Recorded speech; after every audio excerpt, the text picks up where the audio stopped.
Hello, this is Grandmaster Hans Niemann, back with a chapter covering the move 2g6. This chapter is going to be considered sort of a side chapter because it is not covering the main move order. After d4, knight f6, knight c3, we're going to be covering the move g6. This is one of the less common moves, because it's quite natural for our opponents to play d5 to stop e4, prevent us from sort of gaining central control. Now, maybe a Grunfeld player or a King's Indian player might play g6 simply out of instinct, and you'll get sort of transposed into a modern setup. So I would say it's relatively common for opponents not to play d5. So after d5, e4, d6, we're basically transposing into, just a modern, basically. Like if we were to play the move e4, g6, d4, d4, d6, knight c3, knight f6. This would be a transposition. So this is certainly not like one of the more challenging lines, or this is sort of just we get to force our opponents into somewhere where they might be uncomfortable. Like, some players might play g6 because they want to go for this position. But if they want to go for this position, why not play g6 immediately? Because it just seems like someone playing g6 might just be caught off guard and not realize that after e4, they're in a position where they just don't really know what's going on. Some people who are comfortable with the modern might be okay here, but a lot of people might just have no idea what they're doing. So in this position, I've just basically suggested the most simplest, just direct approach, right? There's so many moves here, right? You can go, bishop e3. You can go with queen d2. You can go bishop f4. You can go bishop e2, g4. There's so many ideas, but I've just decided to play knight f3, bishop g7, just play bishop e2. It's just a very simple way to play, just developing your pieces and going to be castling next. So here, after castles, and this is sort of the first, I guess, as you see, there's quite a few moves here. We have the move e5, we have c6, we have a6, we have knight c6. I can't even remember, all of the moves here. And there's also bishop g4.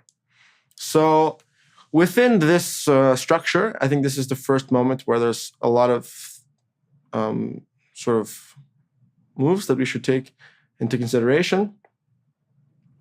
And I would say that the common one is just e5, right? Directly challenging the center. This is just the most natural by far. And in this case, we're going to really, really make our opponents hate us. A lot of players who like to play the modern, who like to play these sort of positions, want an interesting fighting game. Well, in this case, we're going to make them suffer in an endgame. We're going to play pawn takes, and knight takes. I guess you could say that this isn't that, it's just the simplest way. Your opponents give you a free pawn, you take the pawn. So in this case, it's not a free pawn, right? Because after knight e4, discovered attack, right? You're going to win the knight back. After knight takes e4, our opponent is sort of has a decision to make. They can take on e5 first, or they can play queen takes d1 first, and then bishop takes c5. So we're going to be, first of all, we're going to be examining the difference between this move order and understand the pros and cons.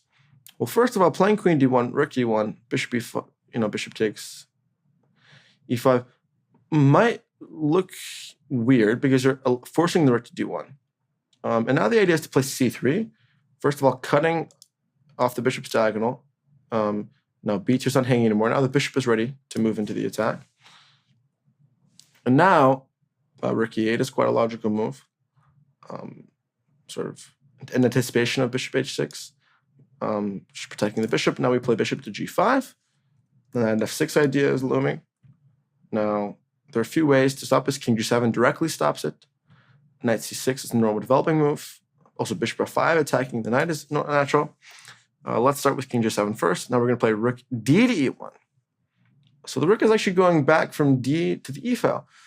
So that maybe, begs the question, did we actually want the rook on the d file in the first place?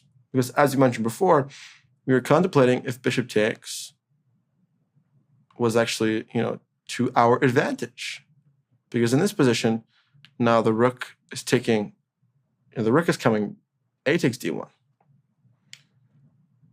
So, and this would actually be a better version, because let's say we were going to bring the rook to e1 anyways, forcing our opponents to take on d1,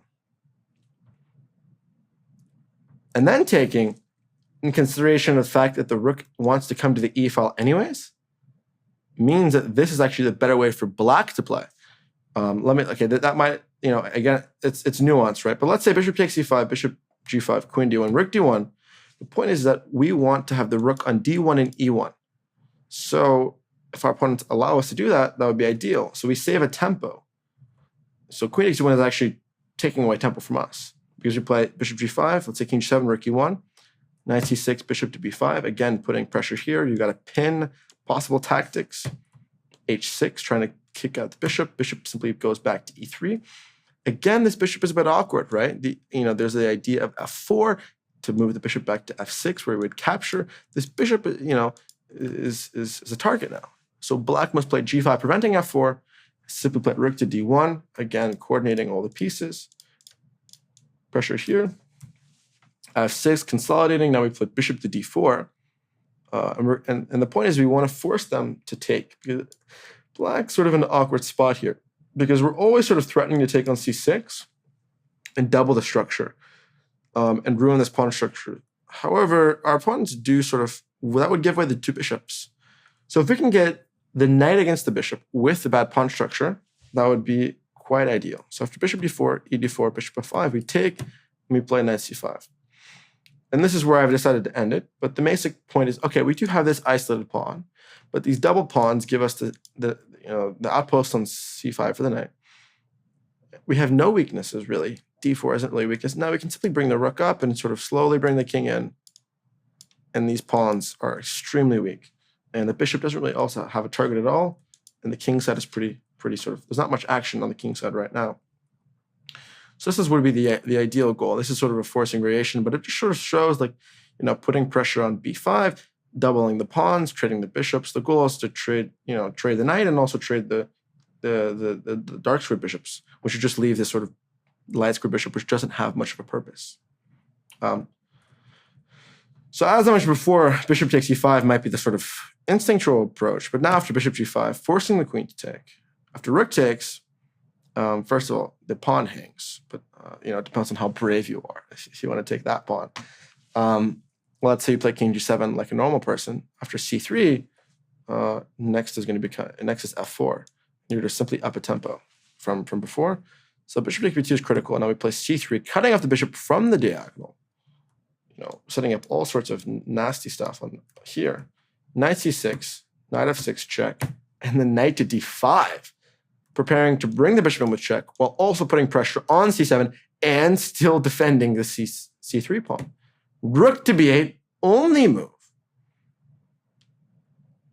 which is just still ridiculous to me to think about, because if knight takes c7 is coming with a tempo, you're going to be in big trouble. Rook to b8, bishop f6, taking the pawn, and first of all, the material is equal. The bishop on f6 is dominant. The bishop on b2 is doing absolutely nothing.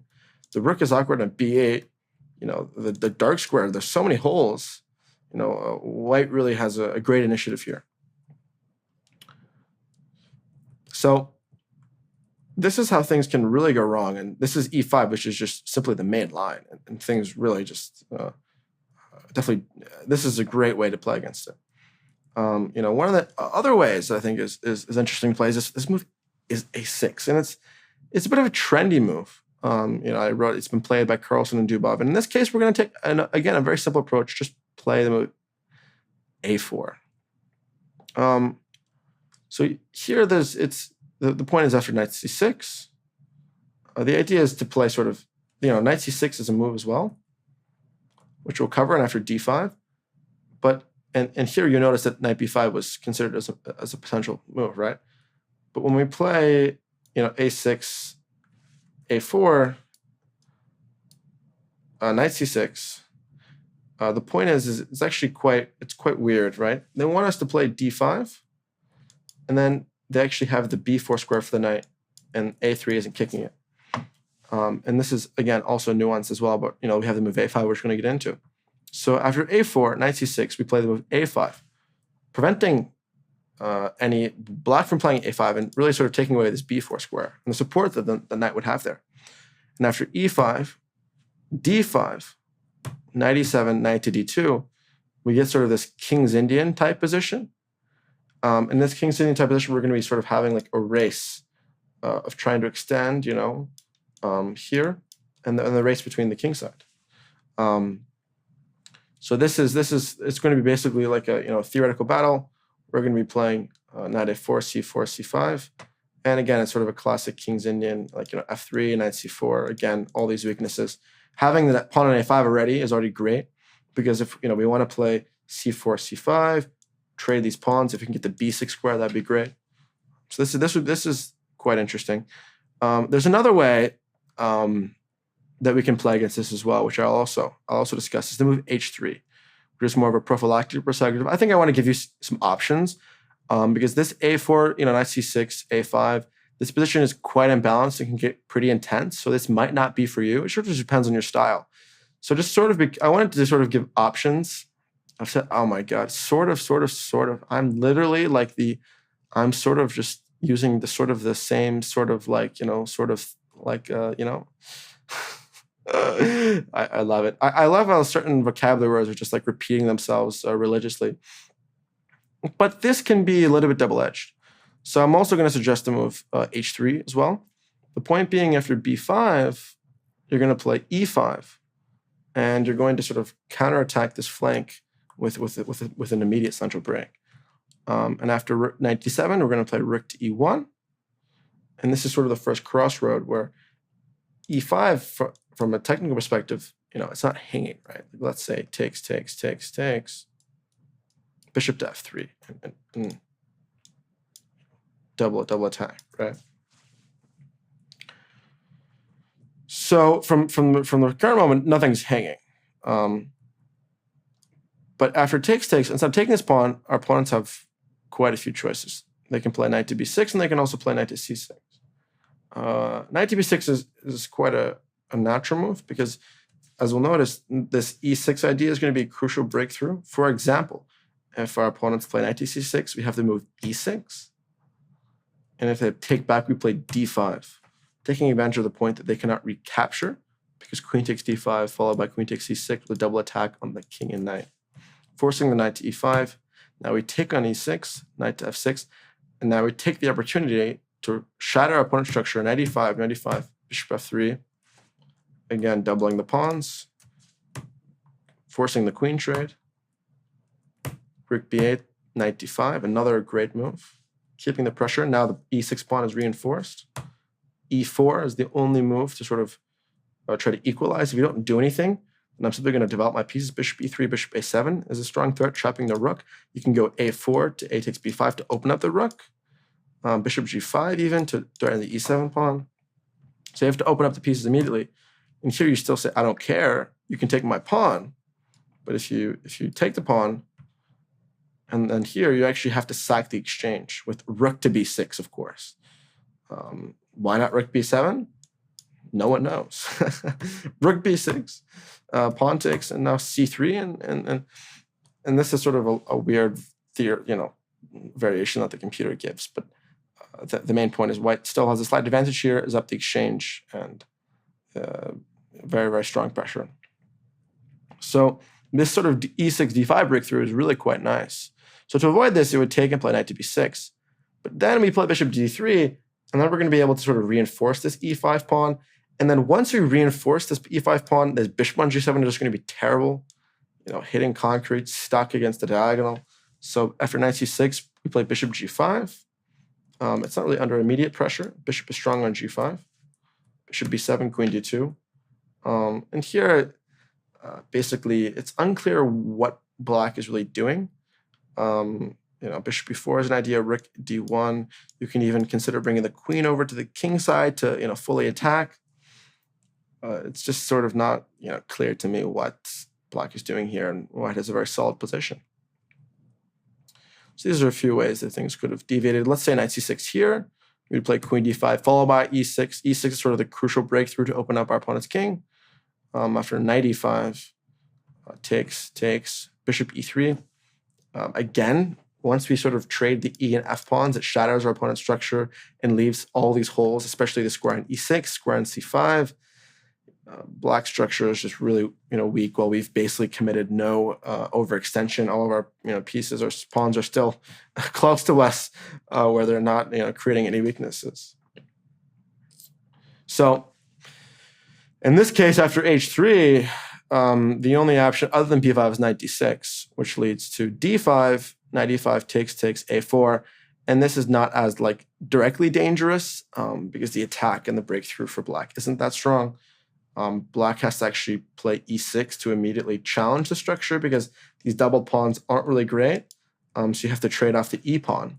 Here we're going to play bishop c4, and this is I think that there's moments where you might see me take a very, let's say, aggressive approach and recommend very aggressive options, and you might also see me recommend extremely positional options like I'm going to here. And that's because I want this opening to help mold you into the perfect chess player. Maybe perfect is a strong word. To a chess player with a diverse array of skills and an ability to play in a diverse type of positions. And in this case, after e5, we're actually played bishop takes d5, forcing our opponents to play knight takes. If they ignore the bishop, we simply retreat.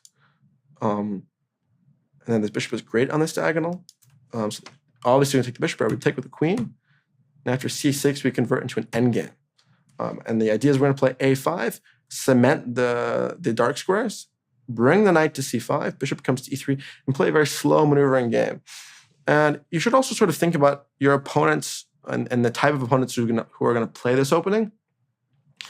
I would say that the typical modern player might be someone who's just totally lazy with their opening, that just doesn't want to study anything.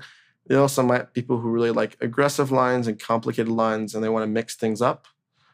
So taking them into a very boring positional grind is just great from a psychological perspective. So aside from a6, we should be aware of the other orders and other ways things can go. We've also got knight bd7, one of the worst moves, but here again, we go for the classic e5 break. After knight e8, we play bishop f4, again, consolidating the structure, killing the bishop on here. Now c6 is the only way to even develop this knight. You've got to develop the side somehow, right? It's stuck on e8. Again, we're going to simply go a4, stopping b5, controlling the queen side, preventing any expansion from our opponents. And black's position is simply in shambles because it's just so passive. All the pieces are just stuck. You go knight c7, we can simply go rook e1, bishop g3, consolidate the pawn, and once the structure is set, how are black's pieces going to get out, right? Can't even play b5, maybe b6, bishop b7, that's how you develop, but then the c6 pawn is blocking the bishop on b7. There's just absolutely no active play for black here. So knight e7 is a move that I didn't take too seriously. Knight c6 is another way to, we looked at the position with a6, h3, knight c6. So knight c6, you have sort of the same response. You're going to play d5, kicking the knight away. And as we mentioned, the knight can go to b4, which just isn't great, right? You go bishop g5, and you say, what is the knight doing on b4? Knight e5, takes. We're actually transposing into the position. However, with a6, h3, knight c6, we had this position with knight c6, d5, right? But we had an extra move. In this case, after knight c6 immediately takes, we're able to play bishop c4 in anticipation of e6, which makes e6 significantly less strong. If e6 now, we simply just take it, and we're going to double our opponent's pawns and have just a long-term positional advantage. And again, if they play a6, now we can respond with a4. And again, a5 taking the space, and the doubled pawns just are not doing much for black. So knight c6, there's an idea with following it up with knight b8, which looks a little bit weird, but it's not that bad. But essentially, we play bishop e3. Again, there's e6, there's also c6 here. c6 is more common. And then we just play a4. Again, cementing our queenside space advantage because we also have the extension in the center. Next, we're going to play knight to d2. which acts as preventing knight to g4, but also maneuvering the knight to the queen side. And black will just really struggle to develop here because there's just absolutely zero space. And I think you'll notice that common theme of our opponents having absolutely no space for their pieces. The next move is bishop to g4. Basically, the point is to sort of just trade the bishop, give away the bishop pair to try to target the center, and maybe e5 and such. But here we play, okay, chess base is bugging. Knight c6. Again, after knight 6, we play d5. Our opponents can play bishop takes f3, bishop takes 3, knight e5 first. If knight e5 immediately, we would take. And after takes, there might even actually be knight takes f7 here. Takes. So this looks ugly. Regardless, you want to take first and then go knight e5 to avoid anything like that. And here we simply retreat the bishop, c6, we play f4. And then we're actually just going to capture this pawn and play king h1. And we're going to say, okay, well, I have the two bishops. I have a strong center. I have basically no weaknesses. I'm going to just slowly improve my position, bring the bishop to f3. g4 is an idea, queen d2. Just play normal chess. What is your plan as black, right? There really is no direct plan. You go rook b1, you consolidate everything, and you're sort of asking black, what did you get from giving up the two bishops and giving up all this time? Instead of, also knight b8 is a possibility.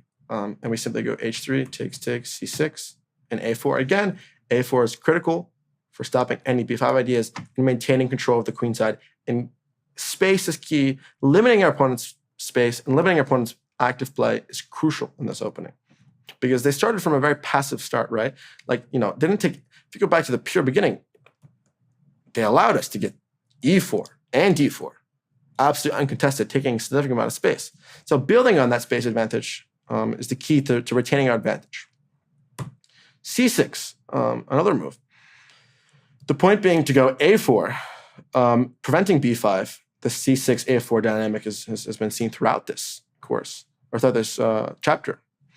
Against stopping b5, there's a choice of knight b7 or a5 first. In both cases, we're going to be playing h3. Taking away the g4 square for the knight to prepare the move bishop to e3.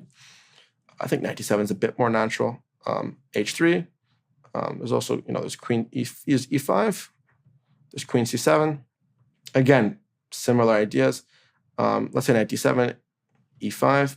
We take on e5. Actually, this is a great sort of instructional moment. I love that every time our opponents are playing e5, we're just taking it. We're not letting them have any of the fun. The point is let's say they take with a pawn or the knight. Well, first of all, if they take with a knight, now they're stuck with this d6 pawn, which is going to be weakness. We play bishop f4, queen e7, queen d2. d6 is a weakness. We're going to bring the rook to d file, rook to the e file. This is just a bad King's Indian, really. So taking with e5 is sort of you have to maintain your structure. But now the bishop comes to c4, and still we're sort of asking black, how are you going to finish development? This bishop is great on this diagonal. The a2, f7 diagonal. It also sort of restricts the rook on f8 in a weird way, because if the rook ever moves, you have the knight g5 possibility, most likely forcing the rook back. So this bishop is just sort of dominant, and it's hard for black to really develop here. So let's say we play queen c7, bishop e3. Again, if e5 is ever played, we take on e5. If d5, bishop c4, same exact concept. If knight e5, again, queen d2.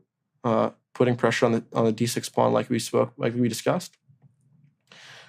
Another idea is to play a5, a3, and there's queen c7. There's also the move knight to a6. But again, in this case, we sort of just continue with our normal development. Bishop to e3, queen to d2, rook to e1. It doesn't really make a difference what our opponents are doing, because to be truthfully honest, what they're doing really just doesn't have much of a. It's not like we're under serious pressure, right? They're sort of slowly playing with maneuvering moves, but they're sacrificing a significant amount of space. Okay, we can try queen c7, but again, bishop b3. If you try e5, we go queen d2. Once they've played rook to, we're not even. And the funny thing is, right here, as I spoke about how much we want to take this eval, but in this case, we're not even in a rush. Let's force them to make a move that hurts them, and then take on e5, because there's not anything we do in the meantime. Let's force them to play rook e8, then to take on e5, and then to play rook d1 and say, okay, well, we've included the moves rook e8 and the move queen d2. Show me how rook e8 is going to help you, and I'm going to show you very clearly how rook d1 is going to help me. Right? The rook on d1 is extremely active. It stops any rook to d8 ideas. The bishop can still come to c4. Then I can still come to g5, especially with a rook stuck on e8. Black is just in shambles, and there's just no clear plan, right? Because this is just simply unprincipled chess and not really, a principled opening at all. So I believe we covered sort of all the moves, right? To summarize, you can see by the arrows, but there's a lot of different moves here. But the main theme throughout has been to restrict our opponent's space, to continue building on our space advantage, keeping central control, and sort of taking advantage of the weaknesses and the provocations that we can get from our opponent, right? We'll see in a lot of cases that just from a fundamental perspective, the placement and the harmony between our opponent's pieces is simply just not working. So I think it's even underestimated how great of a surprise knight c3 can be to a lot of King's Indian Grunfeld players, because when you're a King's Indian Grunfeld player, you're looking at c4, g6, and you're studying, knight c3 and all these things. But as a Grunfeld player, you're like, knight c3, what do I do? Like that wasn't covered. Maybe it's covered in a Grunfeld lifetime reporter chess course. But what if it's not? What if they don't have a chessable course on the Grunfeld? What if they're not really doing that serious? This can also take people out of their comfort zone. Let's say you're a King's Indian player, and every game you're putting your bishop on this diagonal. If you're getting into like a normal position, you might suddenly feel like you're unable to play chess, right? So again, this is great for taking people out of their comfort zone and into your jungle. Take them into your jungle where you are the king of the jungle. You are the lion who dictates. You know it better than anyone. I hope you guys enjoyed my metaphorical genius, and thank you for watching, and looking forward to the next chapter.